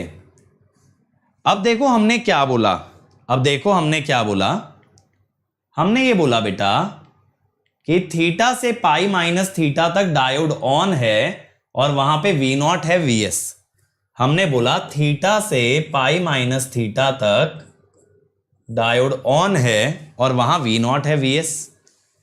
तो थीटा से पाई माइनस थीटा तक V not is same as VS, ऐसे। यहां पे डायोड ऑन था और जब मेरा डायोड ऑफ हुआ, जब मेरा डायोड ऑफ हुआ तो वी नॉट आया ई। जब मेरा डायोड ऑफ हुआ तो वी नॉट कितना आया? ई आया, ठीक है। तो मैं ई बनाता हूं, कांस्टेंट बनाना ना ई। तो जब मेरा डायोड ऑफ हुआ इट बिकम्स ई, ठीक है।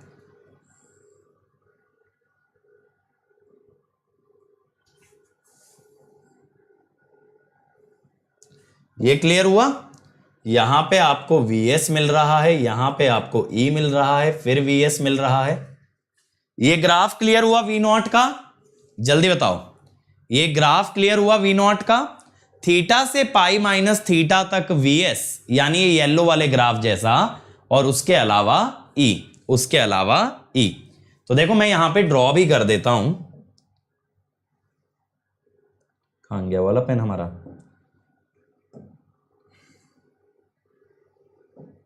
ये वाला रीजन मैंने उठाया बेटा,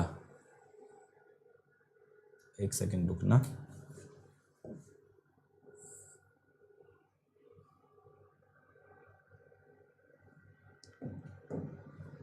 देखो ये वाला रीजन, ये वाला रीजन मैंने उठाया थीटा से पाई माइनस थीटा, ये वाला।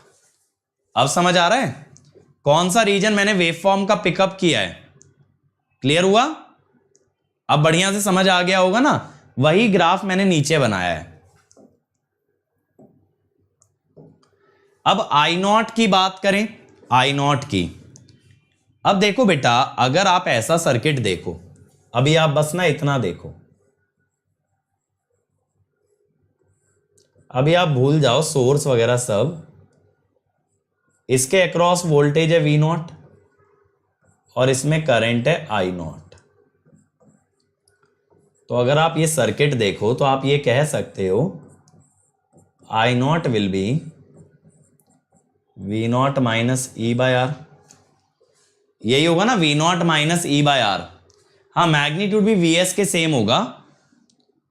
आउटपुट वोल्टेज एक बार बोलो बेटा, अभी तो बताया, 2 बार बता दिया।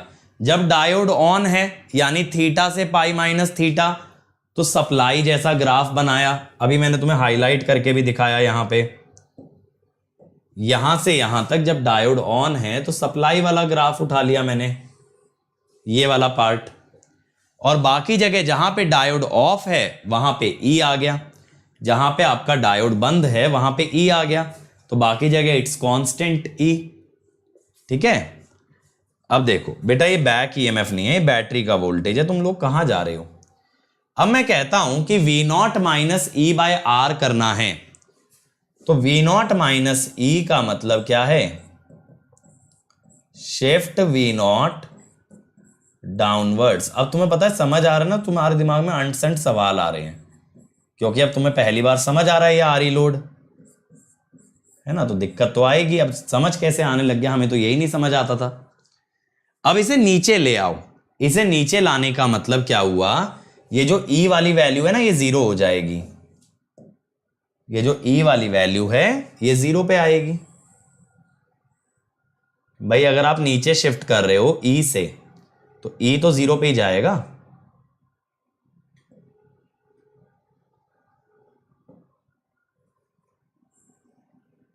ठीक है, ये 0 पे आ गई और बाकी की वैल्यू ऐसे आ जाएगी।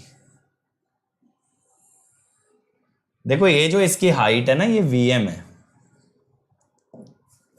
तो यहां पे ये जो हाइट आएगी Vm, ये Vm minus E by R, Vm minus E by R. अब आती है बात डायोड वोल्टेज की। भाई देखो यहां पे आपका डायोड ऑन है, यहां पे आपका डायोड ऑन है। अब जब डायोड ऑन है तो वोल्टेज आने वाली है 0, correct? Voltage will come out to be 0।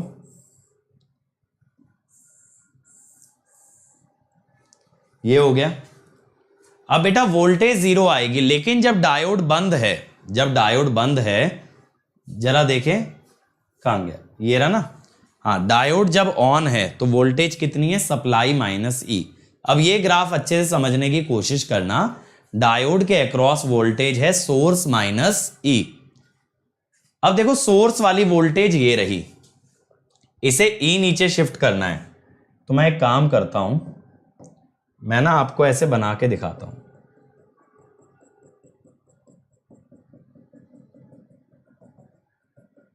आपको ना इसे ई नीचे शिफ्ट करना है। ये जो सोर्स की मैंने डॉटेड ग्राफ बनाया है, इसको ई नीचे शिफ्ट करना है। अब ये वाला जो पॉइंट है ये ई पे है, देखो समझना मेरी बात को बेटा, ये वाला जो पॉइंट है ना ये ई पे है। ई नीचे शिफ्ट करने का मतलब ये 0 पे आ जाए। ये वाला जो पॉइंट है ये भी ई पे है, देखो जरा इंटरसेक्शन, ई नीचे शिफ्ट करने का मतलब ये 0 पे आ जाए। इस टाइप से मैंने ना इसको देखो ऐसे ई नीचे शिफ्ट कर दिया है, समझ आया? इसको मैंने ई नीचे शिफ्ट कर दिया, तो जहां जहां पे ये ई था, ये वाली वैल्यू ई थी ना, ये ई थी, जहां जहां पे ये ई था वहां वहां ये 0 पे आ गया। ये क्लियर हुआ? पूरे ग्राफ को मैंने ई नीचे शिफ्ट कर दिया है, तो that is your diode voltage. अब देखो ये वाली जो वोल्टेज थी ना बच्चों, ये वाली जो वोल्टेज थी तुम्हारी, ये सप्लाई की मिनिमम वैल्यू थी, तो ये थी माइनस Vm। अब ये जो वैल्यू है ये ई नीचे शिफ्टेड है, तो this will be minus Vm minus E. समझ आया? समझ आया डायोड वोल्टेज का ग्राफ? ठीक है, समझ आया डायोड वोल्टेज का ग्राफ? बेटा आइडियल डायोड के एजम्पशन पे चल रहे हैं अंकिता, कल से अभी तक आपको यही नहीं फील हुआ आइडियल डायोड लेके चले हैं? मुझे बताओ ये सारे ग्राफ क्लियर हुए बढ़िया तरीके से? एक एक ग्राफ बेटा बहुत अच्छे से चमकाया है। अब ये नहीं होना चाहिए कि समझ नहीं आ रहा क्या है।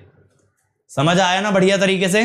जल्दी बोलो, समझ आ गया? एक एक ग्राफ यहां पे क्लियर है कि नहीं है? बताओ आप लोग।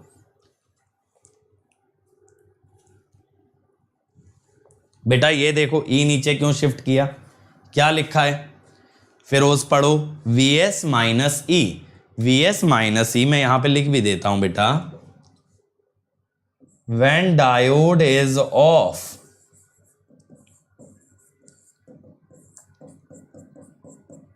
diode voltage is Vs minus E, that is shift Vs downwards by E। अब क्लियर है?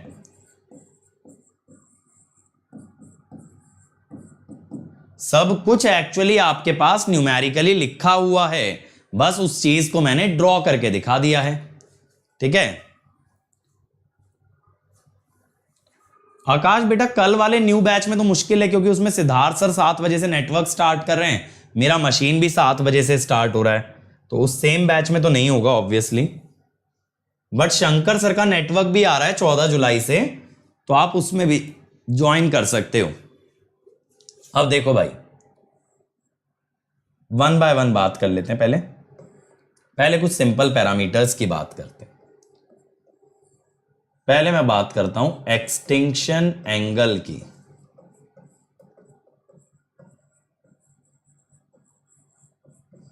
तो आप ये देखो, एक्सटिंक्शन एंगल की जब हम बात करते हैं तो हमने ये देखा बच्चों कि डायोड ऑन था थीटा से पाई माइनस थीटा में, तो पाई माइनस थीटा पे बंद हुआ था ना, तो बीटा हो गया pi minus theta. Extension angle हो गया beta equal to pi minus theta. ये बात क्लियर है? अब इसके बाद देखो, ये एक्सटेंशन एंगल हो गया। इसके बाद कंडक्शन एंगल, इसके बाद देखो कंडक्शन एंगल। यहां पे बेटा आपका जो डायोड है वो ऑन है थीटा से पाई माइनस थीटा तक, तो कंडक्शन एंगल कितना होगा? गामा डी पाई minus theta, final minus initial, पाई माइनस 2 थीटा। ये हो गया जी। अब इसके बाद पीक इनवर्स वोल्टेज, ये तीन चीजें तो ग्राफ से मिल जाती है ना डायरेक्टली मुझे। पीक इनवर्स वोल्टेज,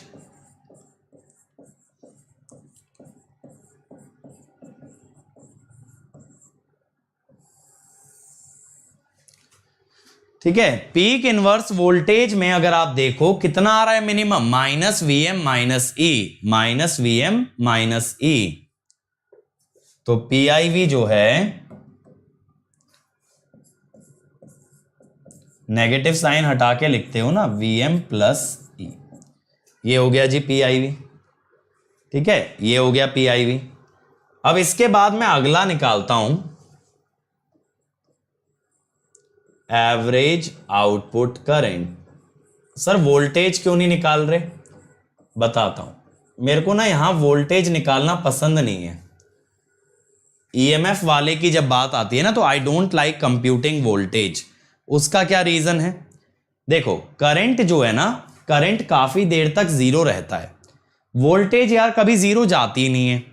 अब वोल्टेज में ना मुझे दो इंटीग्रेशन करने पड़ेंगे, एक तो ये साइन वाले पार्ट का, एक ये कांस्टेंट वाले पार्ट का, दोनों का इंटीग्रेशन करना पड़ेगा।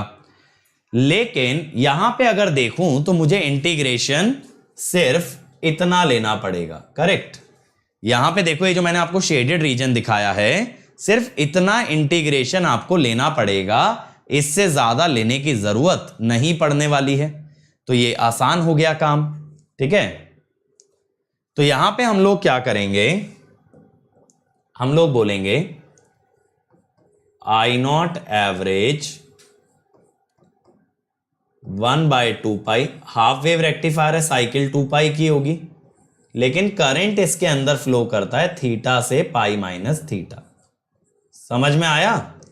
Vm sine omega t minus E by R d omega t. अब देखो यहां पे क्या होता है, 1/2 pi R Vm minus cos omega t. Constant का इंटीग्रेशन तो सिंपल है। अब बेटा ये जो कॉस ओमेगा टी है ना, ये माइनस का है। जब कभी इंटीग्रेशन में माइनस साइन आए तो lower limit minus upper limit कर लिया करो, instead of upper minus lower. Integration में जब लिमिट पुट करते हो तो अपर माइनस लोअर करते हो ना, लेकिन माइनस के कारण लोअर माइनस अपर कर लो। तो 1/2 पाई आर, यहां लोअर माइनस अपर करोगे ना तो ये आएगा 2Vm कॉस थीटा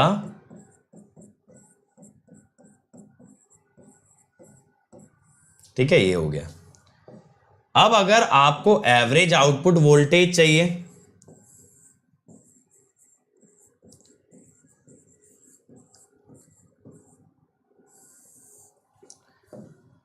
अगर वी नॉट एवरेज चाहिए ना, तो बहुत सिंपल है।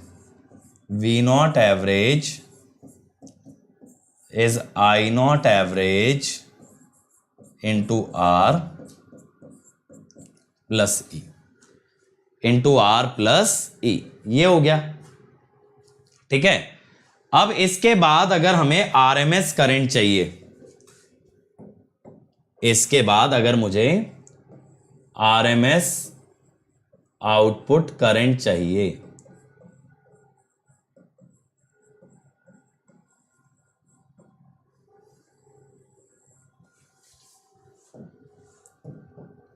तो आरएमएस आउटपुट करंट के लिए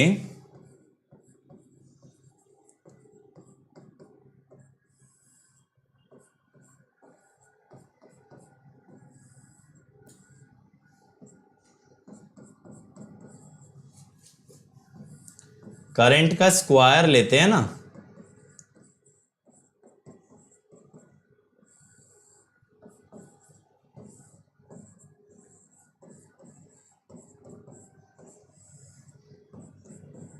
अगर करंट के स्क्वायर की बात करते हैं तो आर तो बाहर ही ले आओ,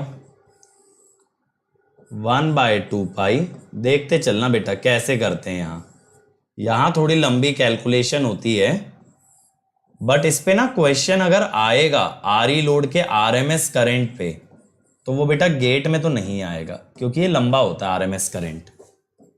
a माइनस बी का स्क्वायर मैंने खोल दिया है। ठीक है, अब आप लोग एक चीज बहुत अच्छे से जानते हो कि साइन स्क्वायर को कैसे रिप्रेजेंट किया जाए। ये होता है 1 minus cos 2 theta by 2। Correct. अब ये जो 1/2 वाली वैल्यू, देखो ये 1 माइनस कॉस 2 थीटा बाय 2 होगा। जो 1/2 वाली वैल्यू है ना, उसे ई के साथ क्लब कर लो। ठीक है, ये कांस्टेंट टर्म हो गई, minus VM square by 2 cos 2 omega t minus 2 VM E sign omega T. ठीक है भाई,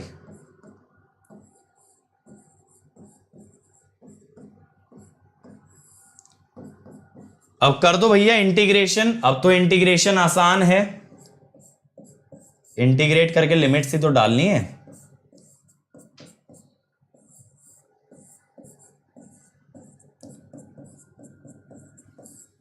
कांस्टेंट का इंटीग्रेशन सबसे सिंपल, cos 2 ओमेगा टी का sin 2 omega t by 2, sin 2 omega t अगर आया तो ये sin 2 पाई माइनस 2 थीटा और sin 2 थीटा, तो ये आ जाएगा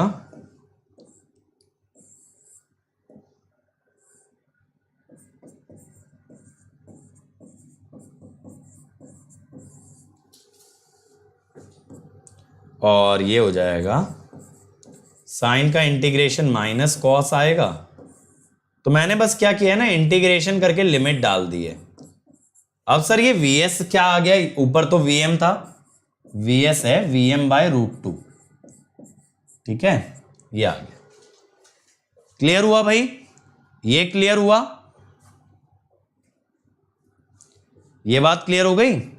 अब इसके बाद देखो यहां पे ना एवरेज करंट इंपॉर्टेंट है।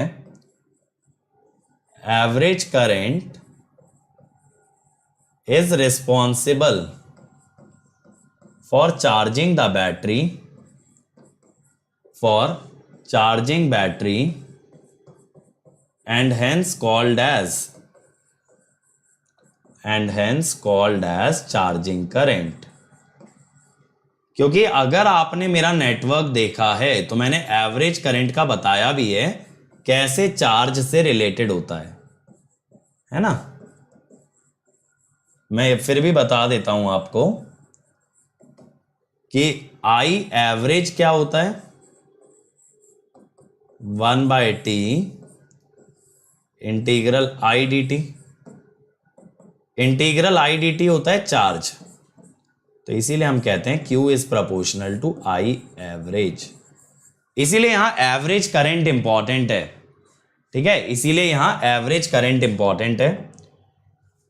अब इसके बाद देखो, power delivered to battery, battery का ईएमएफ कांस्टेंट है ना, तो ये होती है E इंटू आई एवरेज, ठीक है। Total real power at output, total real power at output constant voltage के साथ तो एवरेज लेते हैं। ये मैंने आपको कंडक्शन लॉसेस के टाइम पे बताया था, याद करो, शुरुआत के टाइम पे मैंने बताया था आपको कि जब भी कांस्टेंट वोल्टेज है उसके अंदर पावर निकाली जाती है एवरेज करंट से, और रेजिस्टेंस के अंदर आरएमएस करंट से, ठीक है।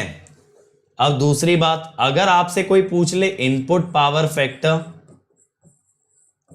तो आप क्या करेंगे, real power by VS RMS IS RMS, यही होता है। तो ये हो गया E इंटू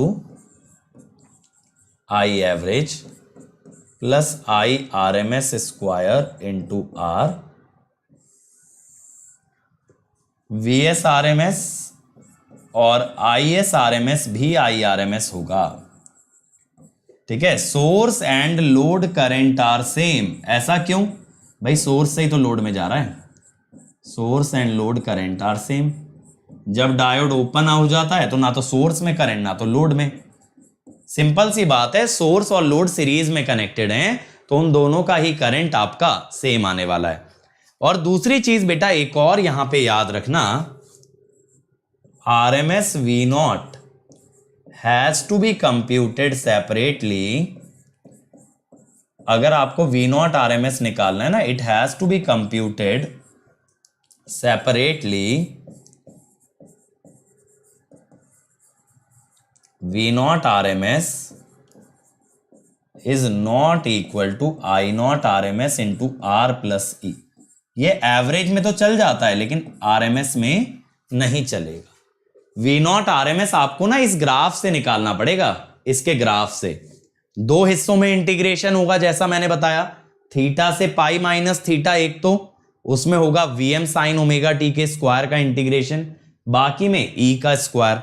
तो वी नॉट आरएमएस आपको अलग से निकालना पड़ेगा, वैसे उसका कोई यूज नहीं होता, बट फिर भी कभी निकालना चाहो, इच्छा हो तो मैंने तरीका आपको बता दिया, आपको दो बार इंटीग्रेट करना पड़ेगा। मैं लिख भी देता हूं कि in case you wish to calculate V not RMS, तो तरीका क्या होगा, देखो 1/2 पाई 0 से थीटा तक ई है, ठीक है, थीटा से पाई माइनस थीटा तक वीएम साइन ओमेगा टी आया था जब डायोड ऑन था। इन केस अगर आप निकालना चाहें तो आप ऐसे निकाल सकते हैं, उसके बाद फिर ई है, समझ गए।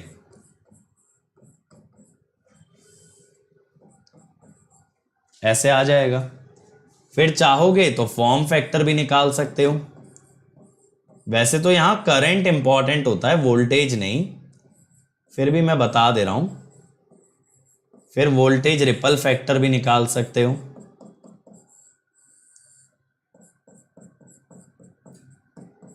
ठीक है, TUF भी निकाल सकते हो।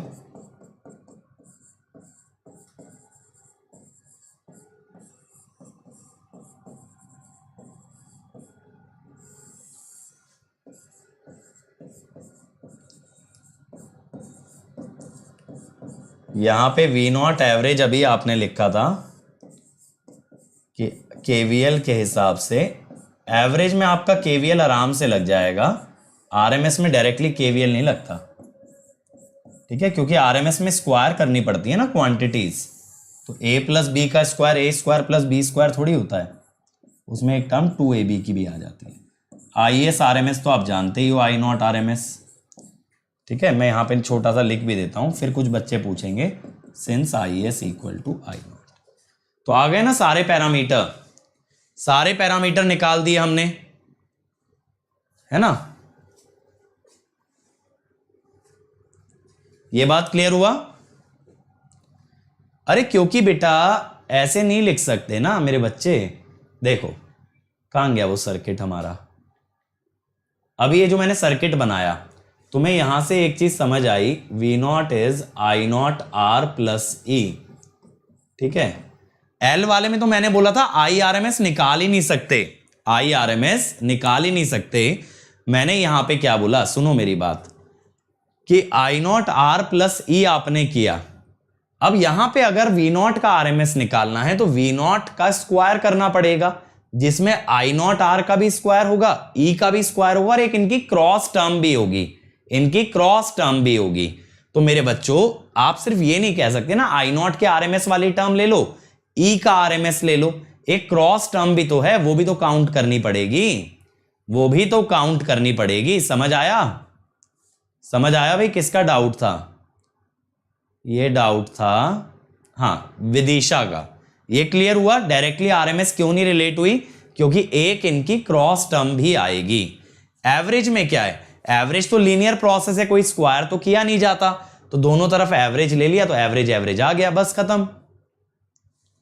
ठीक है, चल तो ये सारी बातें क्लियर हो गई ना, जितना इसके अंदर पॉसिबिलिटी थी मैंने सब लिखवा दिया है, तुम्हें रटना क्या है मैं बाद में बताऊंगा, ठीक है, डोंट वरी। अभी इसके बाद ना हमारा एक लोड बच गया आरएलई लोड, वो मैं आरएलई लोड आप लोगों को कल कराऊंगा, ठीक है। चलो अब क्वेश्चंस पे आ जाओ फटाफट। A freewheeling diode is placed across inductive load will provide, मैं आपको 30 सेकेंड्स दे रहा हूं, चलो 30 सेकेंड्स हैं आपके पास बेटा। A freewheeling diode connected across inductive load will provide, बताओ।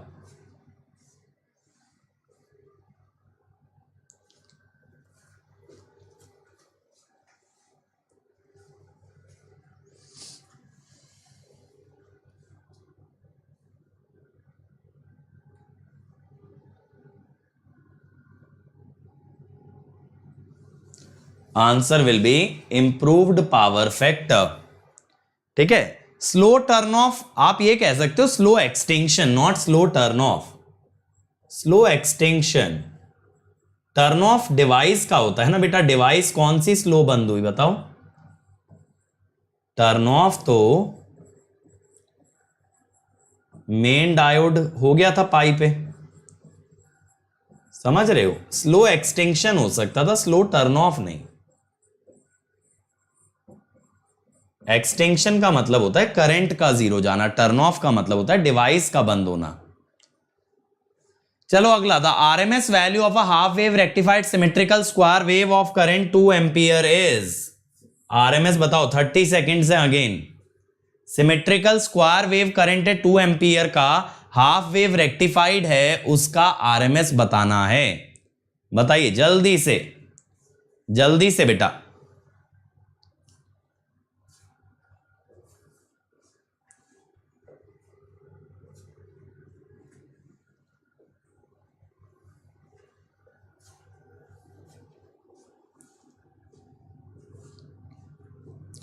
Time up.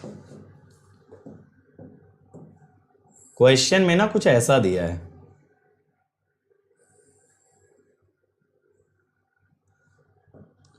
Half wave rectified square wave कैसा होगा, ऐसा होगा।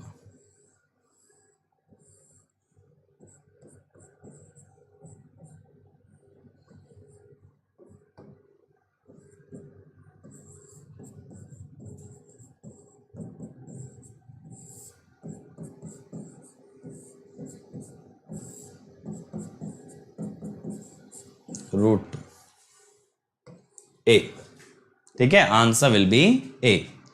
Next question, the disadvantage of half wave diode rectifier, 30 seconds again. Half wave rectifier का drawback क्या है, वो भी डायोड वाले का,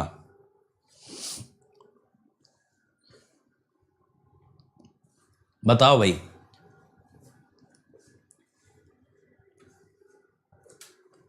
जल्दी से बोलो क्या है।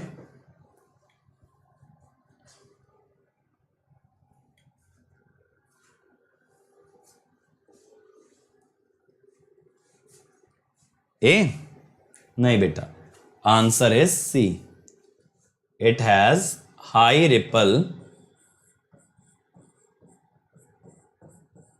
And more harmonics.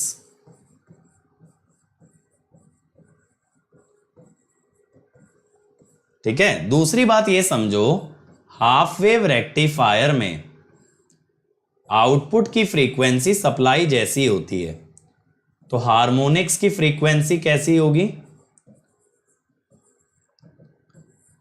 Fs, 2Fs, 3Fs। तो ये जो लोअर ऑर्डर हार्मोनिक्स होते हैं ना, इन्हें हटाना मुश्किल होता है। हायर ऑर्डर तो आसानी से हट जाते हैं और ये ज्यादा एम्पलीट्यूड के भी होते हैं। लोअर ऑर्डर हार्मोनिक्स ही हमेशा ज्यादा खतरनाक हैं क्योंकि इनकी फिल्टरिंग मुश्किल है और इनका एम्पलीट्यूड ज्यादा है। Lower order harmonics are difficult to filter, they are difficult to filter. ठीक है, अगला देखो भाई, अगले में 45 सेकेंड दे रहा हूं। A single phase diode bridge rectifier is feeding a parallel combination of resistance and a capacitor. The nature of input current drawn by the rectifier from the AC source will be. बताओ भाई, ये कायदे से analogue का सवाल हो गया, ये कायदे से एनालॉग का क्वेश्चन हो गया। It has nothing to do with power electronics. बता सकते हो तो बताओ, 45 सेकेंड में क्या होगा आंसर?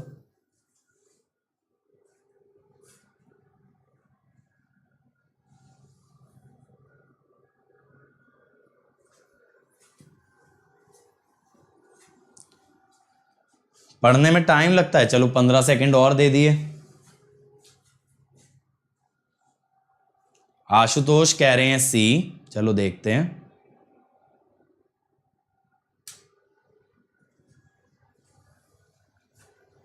देखो ये जो है ना, ये अगर लोड के पैरेलल लगा है, it is acting as a capacitive filter. अब देखो एक फुल वेव रेक्टिफायर का आउटपुट कैसा आता है, ब्रिज रेक्टिफायर का मैंने आपको ड्रॉ भी करके दिखाया था, है ना। जब मैंने पल्स नंबर समझाया था ना, तो मैंने बताया था, अगर आप लोगों ने एनालॉग में फिल्टर पढ़ा है ना, तो दिस इज वेरी इजी। तो एक्चुअली आउटपुट कैसा आता है, ऐसा आता है, पाई 2 पाई। अब क्या होता है, जब हम बात करते हैं फिल्टर की, तो कैपेसिटर चार्ज होता जाता है मैक्सिमम तक। यहां पे ना आपका डायोड ऑफ हो जाता है जब कैपेसिटर Vm तक चार्ज होता है। अब कैपेसिटर होता है डिस्चार्ज, फिर दोबारा चार्ज होता है सप्लाई से। ठीक है, तो यहां पे इतनी ड्यूरेशन के लिए डायोड ऑन होता है, फिर कैपेसिटर फिर डिस्चार्ज होता है, फिर दोबारा चार्ज होगा, यहां पे फिर से आपका डायोड ऑन होगा। तो डायोड जो ऑन होगा ना, वो बहुत छोटे छोटे इंटरवल के लिए ऑन होगा और वो पॉजिटिव और नेगेटिव दोनों साइकिल में ऑन होगा। तो सी, ठीक है, सी आएगा। It will be turning on during positive and negative cycle. और जब जब डायोड ऑन होगा, देखो diode turns on during both positive and negative cycle. Full wave rectifier है ना, both positive and negative cycle, and whenever it turns on, current flows from source। जब जब कोई डिवाइस ऑन होगी तभी तो सोर्स से करंट जाएगा, इसीलिए सोर्स का करंट ना बहुत छोटे छोटे ड्यूरेशन के लिए आएगा। ठीक है, पीक ही आएगा, छोटे छोटे ड्यूरेशन के लिए पीक आएगा। लास्ट क्वेश्चन बेटा, a single phase 1 pulse converter has a resistance and counter EMF load. Firing angle अभी ये स्किप कर दो, अभी फायरिंग एंगल पे बाद में आएंगे, है ना, अभी इसकी जरूरत नहीं है, फायरिंग एंगल बाद में कराऊंगा। ठीक है, चलो तो बेटा मेरी सारी स्पेशल क्लासेस आपको एक जगह मिलेंगी, वो है इस लिंक पे। तो इस लिंक पे जाओगे तो हमें पाओगे, इसीलिए लिंक जरूर विजिट करना।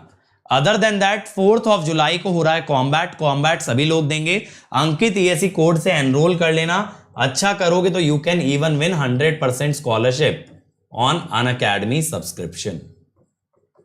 इसके बाद मेरे बच्चों ये नया बैच स्टार्ट हो रहा है जिसमें सिद्धार्थ सर नेटवर्क स्टार्ट कर रहे हैं सुबह 7 बजे। तो अगर आपको ज्वाइन करना है इमीडिएट करो, क्योंकि इसके बाद फीस बढ़ने वाली है 1 जुलाई से। और मेरा मशीन का कोर्स आ रहा है 14 से, जिसमें 170 आवर्स का कंटेंट है, डेली असाइनमेंट है, वीकली टेस्ट होने वाला है और आपके डाउट्स भी सॉल्व होने वाले हैं। ठीक है, और प्राइजेस बढ़ रहे हैं 1 जुलाई से बाय 8%, जिसमें कि 1 ईयर की फीस में 2 से 2,500 तक का चेंज आएगा। इसीलिए इमीडिएट ज्वाइन करो ताकि प्राइस हाइक को बीट कर पाओ। और बेटा अभी ज्वाइन करोगे कल तक तो आपको 12 मंथ्स पे 2 मंथ्स और 24 पे 3 मंथ्स एक्स्ट्रा भी मिलने वाले हैं। और अंकित ESE कोड से 1 ईयर फीस है 27,225, 18 मंथ्स 34,650, 2 इयर्स 39,600। तो बेटा 2 इयर्स के लिए जाना ताकि पर मंथ फीस मिनिमम रहे। इसके अलावा आइकॉनिक 1 ईयर के लिए 45,225 और 2 इयर्स 66,600। तो 2 इयर्स के लिए जाइए ताकि पर मंथ फीस मिनिमम रहे। इसके अलावा बच्चों आप मुझे अनअकैडमी पे फॉलो कर सकते हो, ये मेरी आईडी है और ये है मेरा टेलीग्राम चैनल जहां पे कि मैं आपको PDF प्रोवाइड करता हूं। अदर देन दैट हम लोग एक कॉन्टेस्ट चला रहे हैं बग्स बाउंटी। तो अगर हमारे लेक्चर में कोई भी इनएप्रोप्रिएट कंटेंट जाता है that you can report using the form given in the description and if it is correct then you will get a prize. So first come first serve basis है। Thank you everyone, like share subscribe करना ना भूलें और comment जरूर करें video के नीचे कि आपको लेक्चर कैसा लगा। Thank you.